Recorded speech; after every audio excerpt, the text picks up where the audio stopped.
Party എന്നെ ഏൽപ്പിച്ച ചുമതല പാലാ പോലൊരു നിയോജകമണ്ഡലം കഴിഞ്ഞ പ്രാവശ്യം 10,000 വോട്ടിൽ നിന്നാണ് 35,304 വോട്ടിലേക്ക് വർദ്ധിപ്പിക്കാൻ കഴിഞ്ഞു. പാലാ BJPയുടെ ഒരു ശക്തി കേന്ദ്രമാണെന്ന് തെളിയിക്കാൻ ഈ പോരാട്ടം തെളിയിച്ചിട്ടുണ്ട്. പിന്നെ തോൽവിയാണ്, അതിന് സംശയമൊന്നുമില്ല.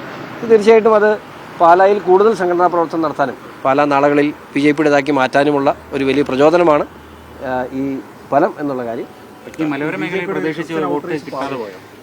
എല്ലാ ഞാൻ ബൂത്ത് അടിസ്ഥാനത്തിലുള്ള വോട്ട് എൻ്റെ വന്നിട്ടില്ല. എങ്കിലും ഞാൻ പറഞ്ഞില്ലേ, 102 സീറ്റിലേക്ക് UDF പോയ ഒരു സാഹചര്യത്തിൽ പരമ്പരാഗതമായി കോട്ടയം ജില്ലയിൽ മറ്റേ നീല കളറില്ലാത്ത ഒരു സീറ്റും ഇല്ല. അപ്പോൾ സ്വാഭാവികമായിട്ടും ആ ഒരു ട്രെൻഡ് അവിടെ ഉണ്ട് എന്നുള്ളത് യാഥാർത്ഥ്യമാണ്. ഭരണവിരുദ്ധ വികാരം ഉണ്ടായിരുന്നു. അത് ഭരണവിരുദ്ധ വികാരം UDFന് അനുകൂലമായി, കാരണം NDA ഈ പ്രാവശ്യം അധികാരത്തിൽ വരുന്നില്ല എന്നുള്ള ചിന്ത ആളുകൾക്കിടയിൽ ഉണ്ടാകാം. അതുകൊണ്ട് തന്നെ ആകാം ഭരണവിരുദ്ധ വികാരം പൂർണ്ണമായും അത് UDFന് അനുകൂലമായി എന്നുള്ളതാണ് എൻ്റെ വിലയിരുത്തൽ. അല്ലാതെ എനിക്കെങ്ങനെ എത്ര വോട്ട് കിട്ടുന്നത്? തീർച്ചയായിട്ടും അത് ഇന്ന വോട്ടുകളെന്നില്ല. ഈ ക്രിസ്ത്യൻ വോട്ട്, ക്രിസ്ത്യൻ ഔട്ട്റീച്ച്, അതിൻ്റെ പരാജയം, വിജയം, FCR ഇതൊന്നുമല്ല. ഇവിടെ ജനങ്ങൾ, എല്ലാ വിഭാഗം ജനങ്ങളും അങ്ങനെയൊന്നും വിലയിരുത്താൻ ഞാനില്ല.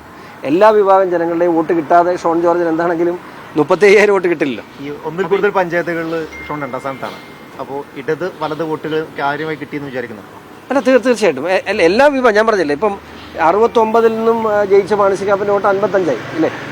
അതുപോലെ 54,000 ഉണ്ടായിരുന്ന ജോസ് കെ മാണിയുടെ വോട്ട് 45,000 കുറഞ്ഞു. അപ്പോൾ ഈ വോട്ടുകളൊക്കെ കഴിഞ്ഞ കാലങ്ങളിൽ ഇടതുപക്ഷത്തോ വലതുപക്ഷത്തോ ഉള്ള വോട്ടുകളല്ലേ NDAക്ക് അനുകൂലമായി ഇപ്രാവശ്യം വോട്ട് ചെയ്തു. തീർച്ചയായിട്ടും എന്നെപ്പോലെ ഒരു പൊതുപ്രവർത്തകന് മുമ്പോട്ട് പ്രവർത്തിക്കാനുള്ള ഒരു ഊർജ്ജം തന്നെയാണ് പാലാ തന്നത്. തീർച്ചയായിട്ടും ഞാൻ പാലായിലോട്ട് താമസം മാറ്റുക എന്നുള്ള കുറേ കാലമായിട്ട് എടുത്ത തീരുമാനമാണ്. പാലായിൽ എൻ്റെ വൈഫ് പാലാ കോളേജിലാണ് പ്രാക്ടീസ് ചെയ്യുന്നത്. പിന്നെ എൻ്റെ യാത്രകൾക്കൊക്കെ എളുപ്പം പാലാണ്. കുട്ടികൾ ഇവിടെ പഠിക്കാനുള്ള സാഹചര്യമുണ്ട്. അപ്പോൾ മാത്രമല്ല എൻ്റെ സുഹൃത്തുക്കൾ മുഴുവൻ പാലാണ്. അപ്പോൾ അതുകൊണ്ട് പാലായിക്ക് താമസം മാറ്റുക എന്നുള്ളത് ഇലക്ഷനോടനുബന്ധിച്ചെടുത്തൊരു തീരുമാനമായിരുന്നില്ല, നേരത്തെ എടുത്ത തീരുമാനമാണ്. അപ്പോൾ ഇനി തുടരും.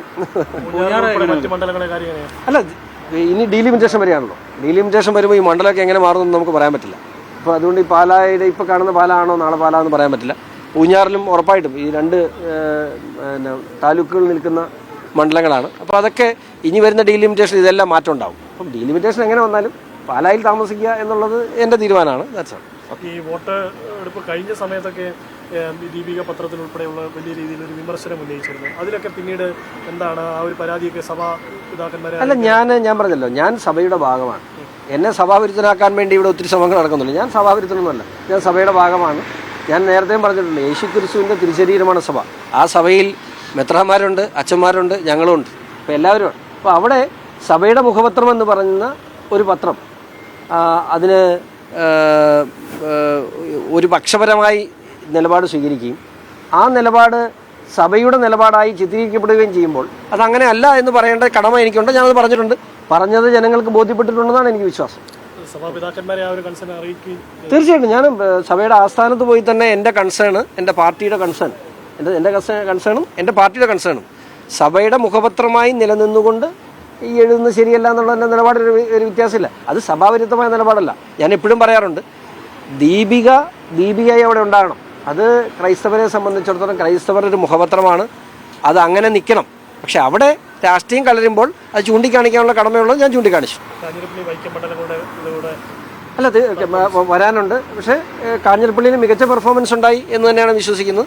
മാത്രമല്ല, ഈ കാഞ്ഞിരപ്പള്ളിയിൽ നിങ്ങളാരെങ്കിലും പ്രതീക്ഷിച്ചോ കാഞ്ഞിരപ്പള്ളിയിൽ LDF പരാജയം ഉണ്ടാകും? നിങ്ങളെല്ലാവരോടും ഞാൻ സംസാരിച്ച അവരെ നിങ്ങളെല്ലാം എന്നോട് പറഞ്ഞത് LDF ജയിക്കുന്നതാണ്. 15 ദിവസം മുമ്പ് വന്ന് റോണിക്ക് ബേബി അവിടെ ജയിച്ചു പോയെന്ന് പറഞ്ഞത് അത്രയും വലിയ, അതായത് ഈ മറ്റേ LDF അല്ലാതെ ആരുണ്ടെന്ന് ബാലറ്റ് മെഷീനിൽ എല്ലാവരും നോക്കി. അതാണ് സംഭവിച്ചത്. ബാലറ്റ് മെഷീൻ ബോക്സിലിട്ട് ചെന്നപ്പോൾ LDF അല്ലാതെ ആരാണുള്ളതെന്നാണ് ജനം നോക്കിയത്. അതാണ് ഈ റിസൾട്ടിൻ്റെ അടിത്തറ. Thank you.